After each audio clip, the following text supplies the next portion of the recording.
Bismillah ar-Rahman ar-Rahim. Avant de commencer, je vous demande une chose, une seule. Likez cette vidéo si le sujet vous parle et abonnez-vous à la chaîne. Pas pour moi, pour vous. Parce que ce que je vais vous expliquer aujourd'hui, c'est un sujet qui touche, je vous le promets, 9 musulmans sur 10. 9 sur 10, hommes et femmes, jeunes et vieux. Et pourtant, presque personne n'en parle correctement. Aujourd'hui, je m'appelle Cheikh Souleymane. Et je vais vous parler d'un problème qui semble minuscule, quelques gouttes, littéralement quelques gouttes d'urine après être allé aux toilettes, mais qui, chez certaines personnes, devient une véritable prison psychologique. Une prison qui les empêche de prier sereinement, qui les empêche de vivre normalement, qui leur fait perdre un temps fou chaque jour, plusieurs fois par jour. Alors installez-vous, prenez votre thé, votre café, ce que vous voulez, et écoutez-moi bien, parce que je vais tout démêler pour vous. La position de la charia, les positions des 4 écoles, ce qui est waswasa, c'est-à-dire les chuchotements du diable, et ce qui est une vraie précaution religieuse. 1. Le problème que tout le monde connaît et que personne n'ose évoquer. Laissez-moi vous décrire une scène. Vous connaissez peut-être quelqu'un, un frère, une sœur, peut-être vous-même, qui va aux toilettes, se nettoie soigneusement, s'essuie, se relève, et puis, en marchant, sent quelque chose. Une sensation, une humidité. Alors il retourne, il revérifie, il s'essuie encore. Il attend 5 minutes, 10 minutes, assis sur le rebord de la baignoire, en essayant de faire sortir la dernière goutte pour être sûr, absolument sûr, qu'il ne reste plus rien. Et puis il se relève, fait 2 pas, et la sensation revient. Alors il recommence. Et ça peut durer, chez certaines personnes que j'ai rencontrées, je ne plaisante pas, 1 demi-heure. Parfois plus. Pour une prière qui, elle, ne dure que 5 minutes. Vous voyez de qui je parle? Peut-être que vous êtes en train de sourire devant votre écran parce que vous vous reconnaissez. Ne vous inquiétez pas, ce n'est pas une honte. C'est un problème extrêmement répandu, qui a un nom en fiqh et qui a une solution claire dans notre religion. Le problème, ce n'est pas votre religiosité. Le problème, c'est que vous n'avez jamais reçu la bonne explication. 2. Wadi, Madi et urine. Il faut d'abord savoir de quoi on parle. Avant de vous donner le jugement, il faut que je clarifie quelque chose que beaucoup de gens confondent, et cette confusion est à l'origine de 80% du problème.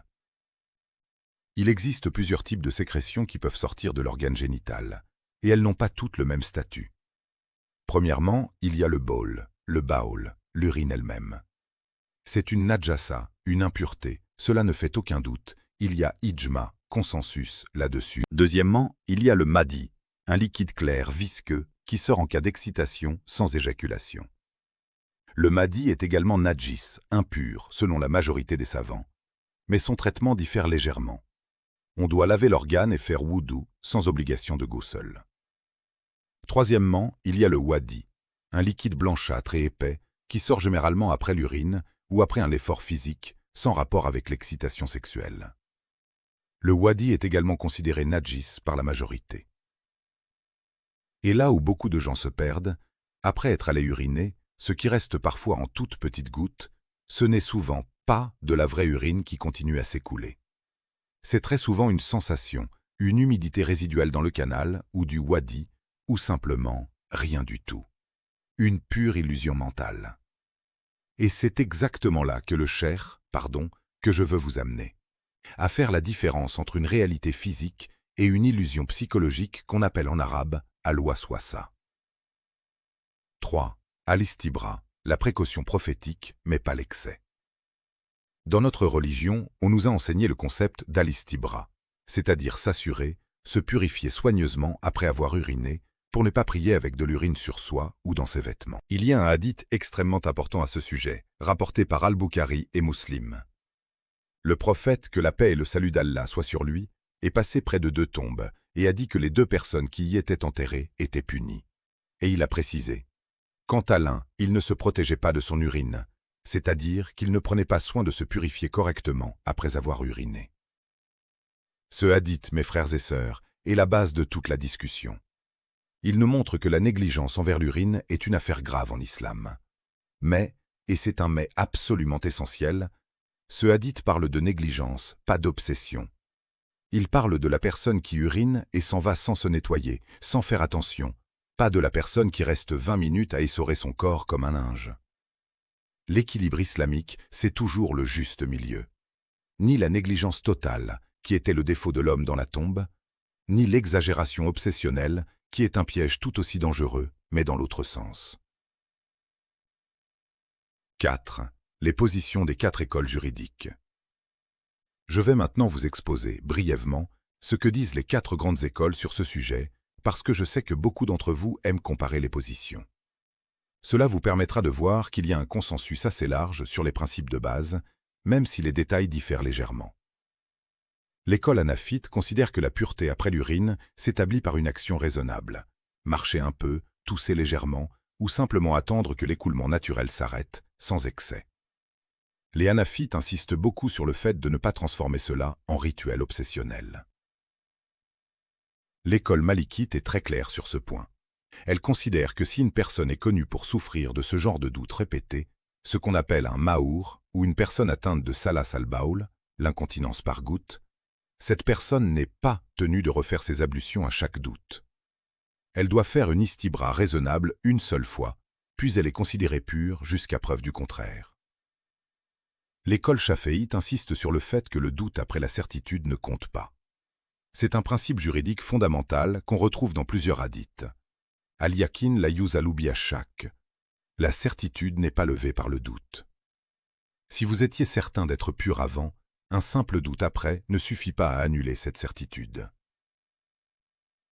L'école hanbalite rejoint globalement cette position, avec une insistance particulière sur le rôle des chuchotements du diable dans ce genre de situation.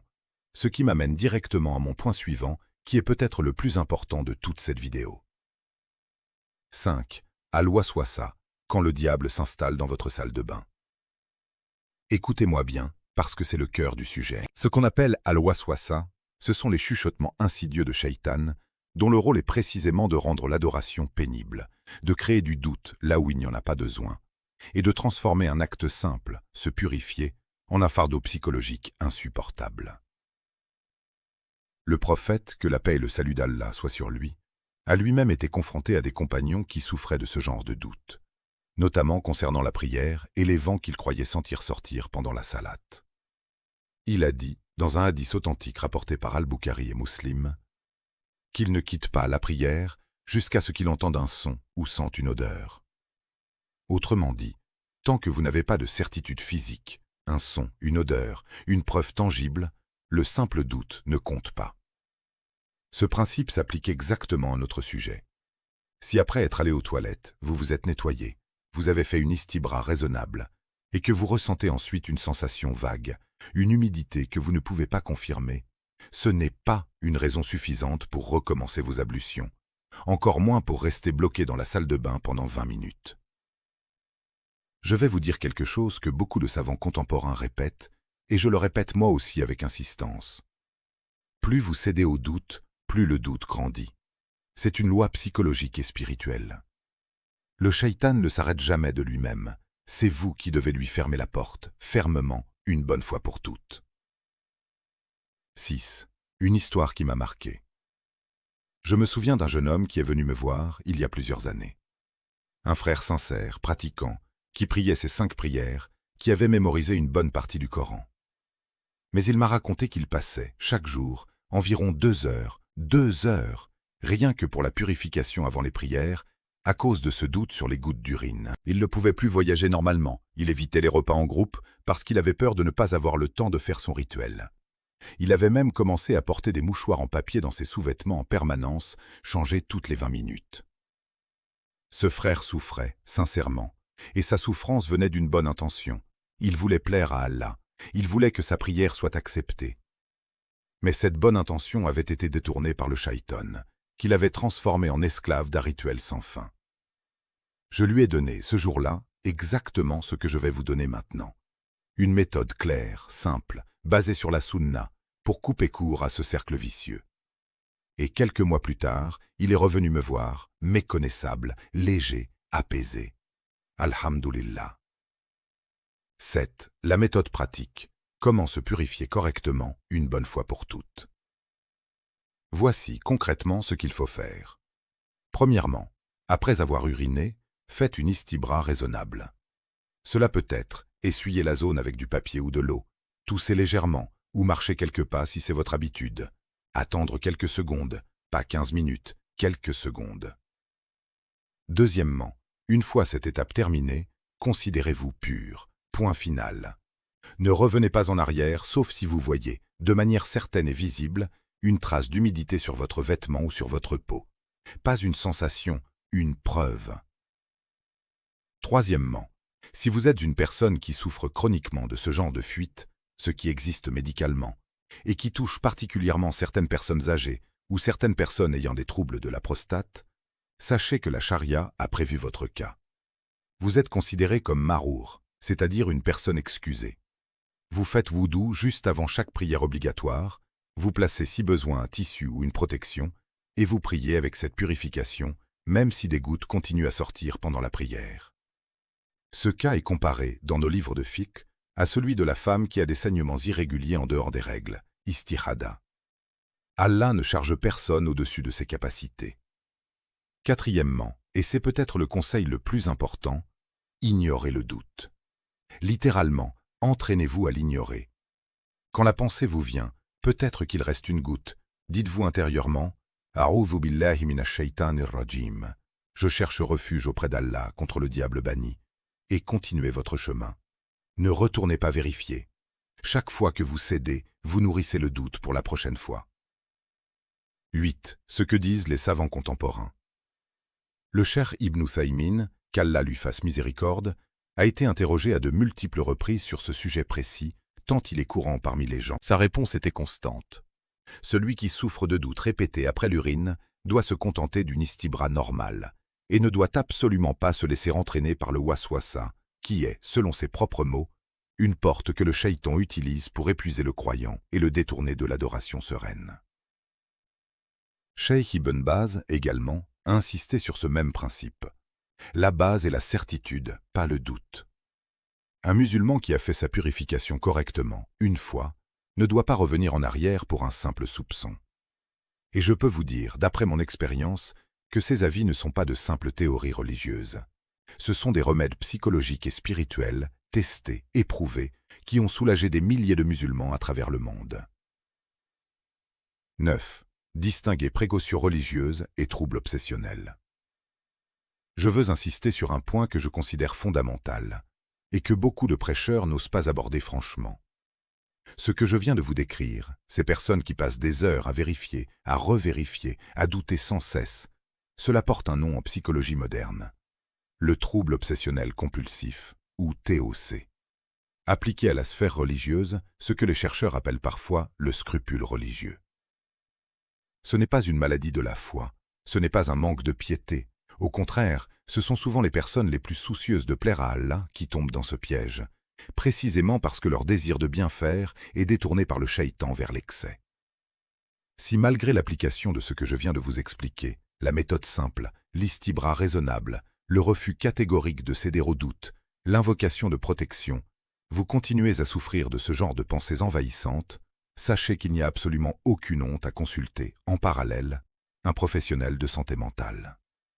Notre religion n'a jamais opposé la foi et le soin du corps ou de l'esprit. Le prophète, que la paix et le salut d'Allah soient sur lui, lui-même a dit « Pour chaque maladie, Allah a fait descendre un remède. » 10.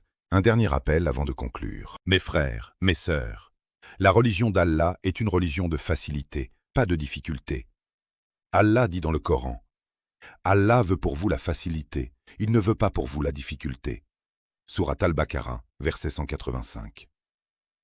Et le prophète, que la paix et le salut d'Allah soient sur lui, a dit « La religion est facile, et nul ne rend la religion difficile sans qu'elle ne le dépasse. » Alors si vous vous reconnaissez dans ce que j'ai décrit aujourd'hui, ces vérifications sans fin, ce temps perdu, cette angoisse chaque fois que vous allez aux toilettes avant une prière, sachez que ce n'est pas la voie du prophète, que la paix et le salut d'Allah soient sur lui. Ce n'est pas de la piété, c'est un piège du shaitan, et vous avez maintenant les outils tirés directement de notre charia pour vous en libérer. Faites une istibra simple. Faites confiance à votre certitude initiale. Refusez le doute qui revient sans preuve. Et si vous êtes une personne médicalement concernée par des fuites chroniques, appliquez la règle du Mahour, sans culpabilité, sans complexe, parce que c'est exactement ce que la miséricorde d'Allah a prévu pour vous. 11. Approfondissement. Les preuves textuelles, une par une. Je veux, dans cette suite, revenir plus en détail sur les textes, parce que je sais que certains d'entre vous, parmi les plus rigoureux, veulent des preuves solides, pas seulement des explications générales. Alors accrochez-vous, on va creuser. Le premier texte fondamental, c'est celui que j'ai déjà cité, le hadith des deux tombes, rapporté par Ibn Abbas, radiallahu anhuma, et authentifié par Al-Bukhari et Muslim. Le prophète, que la paix et le salut d'Allah soient sur lui, a dit « Ils sont punis tous les deux, et ils ne sont pas punis pour une chose difficile à éviter. Quant à l'un, il ne se protégeait pas de son urine, et quant à l'autre, il colportait des médisances. » Regardez bien cette formule.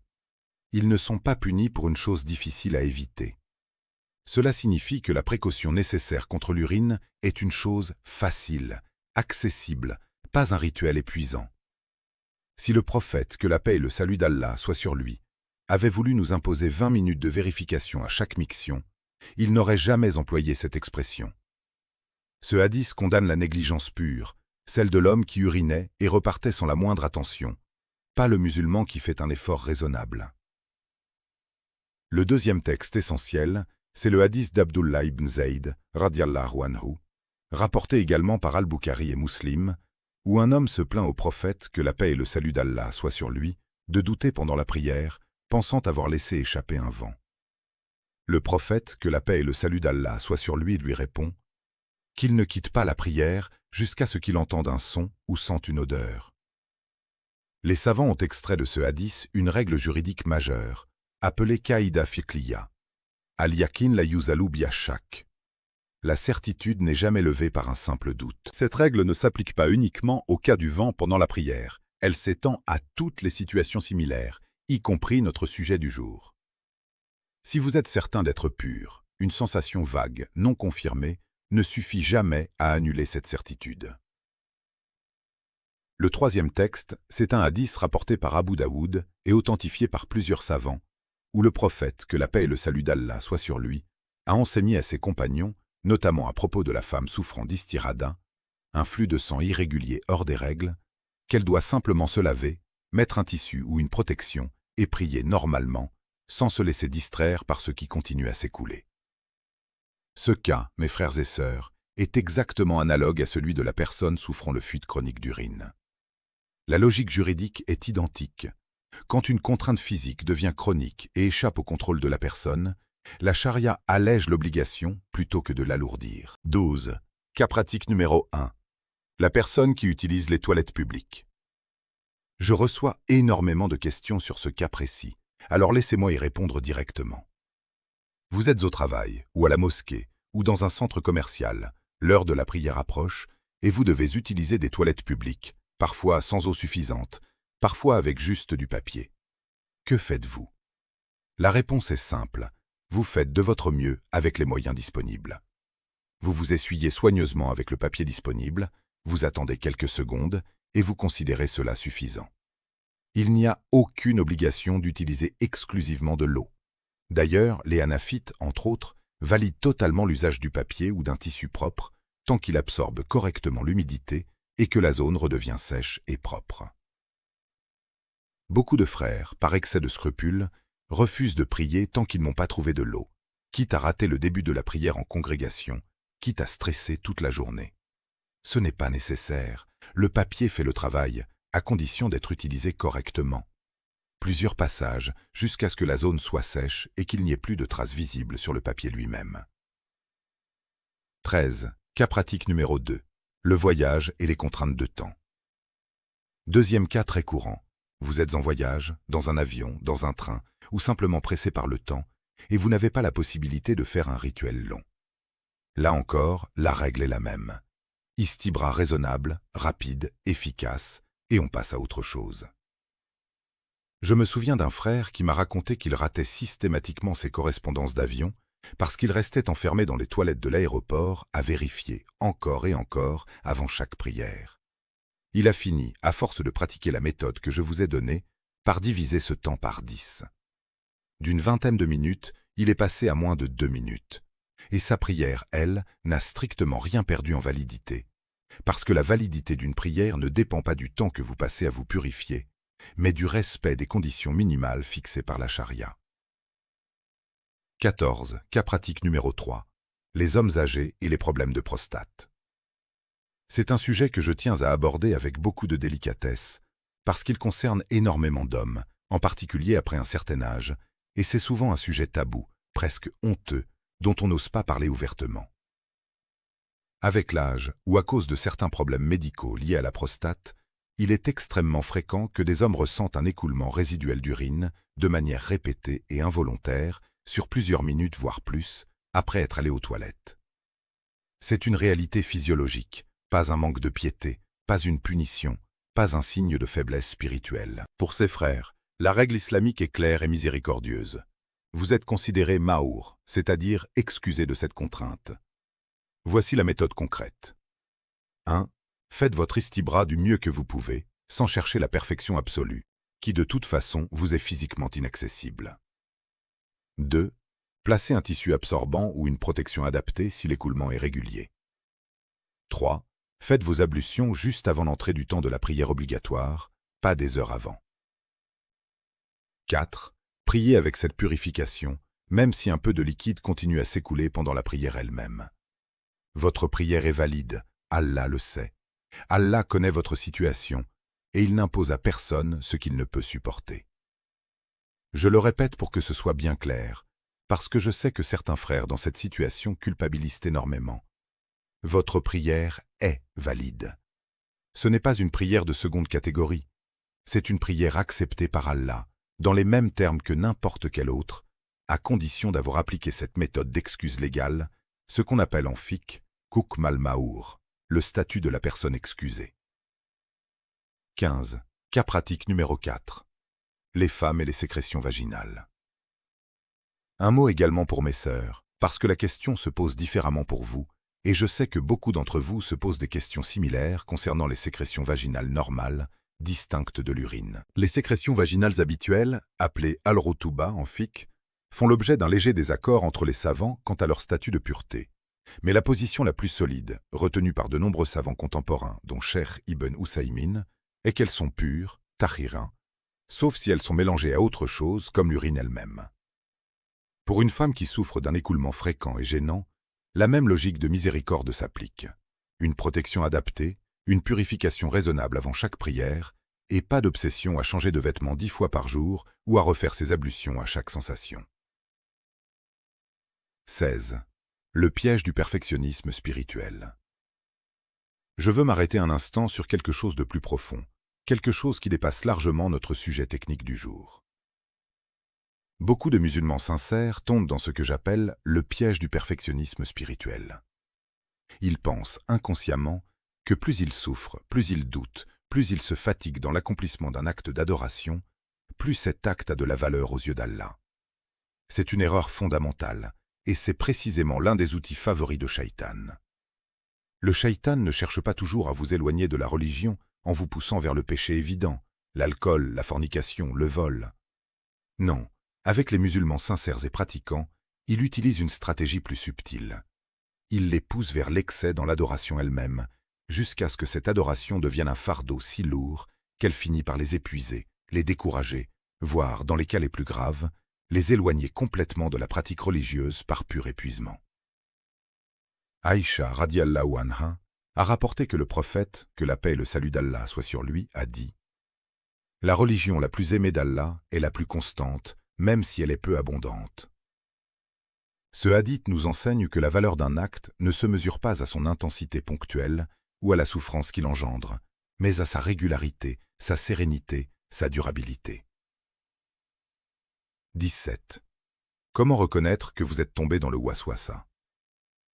Voici quelques signes concrets, pratiques, qui vous permettent de savoir si vous êtes en train de dépasser la précaution légitime pour tomber dans le waswasa pathologique. Premier signe. Vous passez plus de temps à vérifier votre pureté qu'à accomplir réellement votre prière. Deuxième signe. Vous refaites systématiquement vos ablutions plusieurs fois pour la même prière, sans preuve concrète, juste par doute. Troisième signe. Votre entourage, épouse, enfant, collègue, commence à remarquer et à s'inquiéter de votre comportement dans la salle de bain. Quatrième signe. Vous ressentez de l'anxiété, une véritable angoisse à l'approche de chaque prière à cause de cette question de purification. Cinquième signe. Vous évitez certaines activités sociales, repas, sorties, voyages, par peur de ne pas pouvoir accomplir votre rituel de purification comme vous le souhaitez. Si vous vous reconnaissez dans 2 ou 3 de ces signes, sachez que ce n'est pas de la piété renforcée. C'est un déséquilibre qu'il faut corriger avec la méthode que je vous ai donnée et, si besoin, avec un accompagnement complémentaire. 18. Une parenthèse sur les autres formes de waswasa. Je voudrais élargir un peu le sujet parce que le waswasa concernant l'urine n'est souvent que la partie visible d'un iceberg plus large. Beaucoup de frères et sœurs qui souffrent de ce problème précis souffraient également, dans une moindre mesure, de doutes similaires ailleurs. Dans le nombre de rakats accomplis pendant la prière, dans la prononciation correcte de la Fatiha, dans la validité de leur intention, niyya, dans la propreté de leurs vêtements de manière générale. La bonne nouvelle, c'est que la méthode reste fondamentalement la même dans tous ces cas. Se fier à la certitude initiale, refuser de céder aux doutes répétés sans preuve tangible, et couper court dès l'apparition de la pensée intrusive par le zikr et l'invocation de protection. Le prophète, que la paix et le salut d'Allah soient sur lui, a dit, dans un hadith rapporté par Muslim, à propos d'un homme qui se plaignait de pensées intrusives concernant sa foi elle-même, des doutes terribles sur l'existence d'Allah, sur la création. Cela est la foi pure. C'est-à-dire que le simple fait d'être dérangé par ses pensées, de les rejeter, de ne pas y céder, est la preuve même d'une foi solide, pas d'une foi fragile. Le remède qu'il a donné était simple, qu'il dise « J'ai cru en Allah et ses messagers » et qu'il s'arrête là. Ce même principe s'applique à notre sujet. Le simple fait que ce doute vous dérange, que vous cherchiez une solution, montre que vous êtes quelqu'un de sincère dans votre religion. Le remède, encore une fois, c'est de refuser d'entrer dans le jeu du shaitan, de dire « A'udhu billah » et de continuer votre chemin.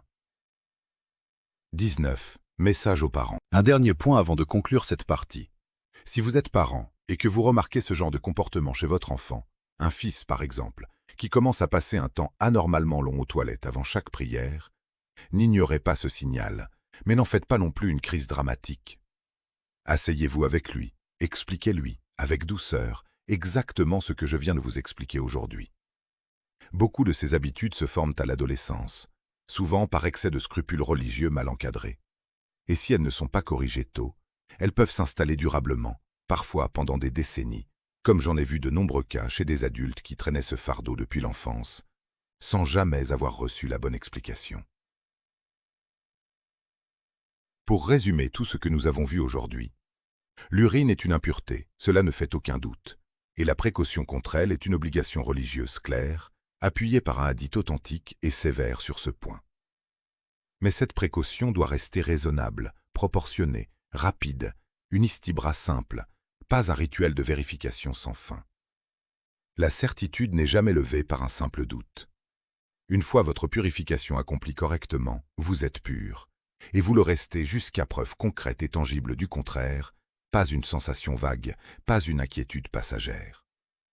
Les personnes souffrant de fuite chronique, pour des raisons médicales, bénéficient du statut miséricordieux de Mahour, qui allège considérablement leurs obligations et valide leurs prières malgré l'écoulement persistant. Et enfin, si le doute devient envahissant, répétitif, incontrôlable, sachez reconnaître qu'il s'agit du waswasa, l'œuvre du shaitan, et combattez-le avec les armes que le prophète, que la paix et le salut d'Allah soient sur lui, lui-même nous a enseignées. Le refus catégorique, l'invocation de protection et la confiance en la miséricorde infinie d'Allah, qui n'a jamais voulu pour ses serviteurs autre chose que la facilité. 20. Question qu'on me pose souvent. Et si je ne suis vraiment jamais sûr? Il y a un cas particulier que je dois traiter, parce que beaucoup de frères me l'écrivent en privé, presque honteux de le formuler. Cher, moi je ne ressens même plus la différence entre le doute et la réalité. Je ne sais plus si c'est mon corps ou mon esprit qui me joue des tours. Je vous rassure tout de suite, ce n'est pas un cas isolé, et ce n'est certainement pas une preuve de faiblesse dans votre foi. C'est exactement le signe que le waswasa s'est installé profondément, au point de brouiller votre propre perception. Et la solution, dans ce cas précis, n'est pas de chercher encore plus de certitude physique. Vous n'y arriverez jamais, parce que ce n'est plus un problème physique, c'est devenu un problème mental. La solution, c'est de vous imposer une règle extérieure, fixe, indépendante de votre ressenti. Concrètement, décidez une bonne fois pour toutes d'un temps limite pour votre istibra. Par exemple, 1 minute, pas plus. Utilisez une minuterie si nécessaire sur votre téléphone. Une fois cette minute écoulée, vous sortez, un point c'est tout, même si une petite voix intérieure vous dit le contraire. Cette règle extérieure, fixe, non négociable, casse le cercle vicieux du doute qui s'auto-alimente, parce que vous ne laissez plus votre ressenti décider à votre place. 21. L'importance de l'intention et de la confiance en Allah. Je veux terminer sur quelque chose de plus profond encore, parce que je sais que beaucoup d'entre vous, après cette vidéo, vont essayer d'appliquer ce que j'ai dit, mais vont ressentir, au début, une résistance intérieure très forte. C'est normal. Quand on a pratiqué un comportement obsessionnel pendant des années, parfois depuis l'enfance, le lâcher d'un coup fait peur. On a l'impression, en réduisant le temps de vérification, de prendre un risque avec sa religion, de prier avec une impureté sans le savoir. Mais rappelez-vous, Allah ne vous juge pas sur une certitude absolue et scientifique, impossible à atteindre pour un être humain. Il vous juge sur votre effort raisonnable et votre bonne foi. Le prophète, que la paix et le salut d'Allah soient sur lui, a dit « Allah a pardonné à ma communauté ce qu'elle fait par erreur, par oubli ou sous la contrainte. » Si, malgré une istibra correcte et sincère, il restait une trace infime que vous n'avez pas pu détecter, Allah le sait, et il ne vous en tiendra pas rigueur, parce que vous avez fait ce qui était en votre pouvoir. Faites-vous confiance, ayez confiance en Allah. C'est cette confiance-là, tawakkul, qui est en réalité le véritable but spirituel derrière toute cette question de purification. Pas la performance technique du rituel, mais l'état de cœur avec lequel vous vous présentez devant Allah dans la prière. 22. Un mot de clôture personnelle. Je reçois chaque semaine des dizaines de messages de frères et sœurs qui me racontent des années de souffrances silencieuses à cause de ce sujet précis. Certains ont même retardé leur mariage, ont refusé des opportunités professionnelles impliquant des déplacements, ont limité leur vie sociale. Tout cela à cause de quelques gouttes qui, dans l'écrasante majorité des cas, n'existaient que dans leur esprit, amplifiés par le shaitan. Ne laissez pas cela vous arriver. Ou si cela vous est déjà arrivé, sachez qu'il n'est jamais trop tard pour reprendre le contrôle. Appliquez la méthode simple que je vous ai donnée aujourd'hui. Istibra, raisonnable et rapide, confiance dans votre certitude initiale, refus catégorique du doute non prouvé, statut d'excuse pour les cas médicaux chroniques et recours à l'invocation de protection dès que la pensée intrusive revient. Votre religion n'a jamais été conçue pour vous épuiser. Elle a été conçue pour vous rapprocher d'Allah dans la sérénité, dans la paix du cœur, dans la légèreté de l'adoration. Ne laissez personne, pas même votre propre esprit fatigué, vous convaincre du contraire.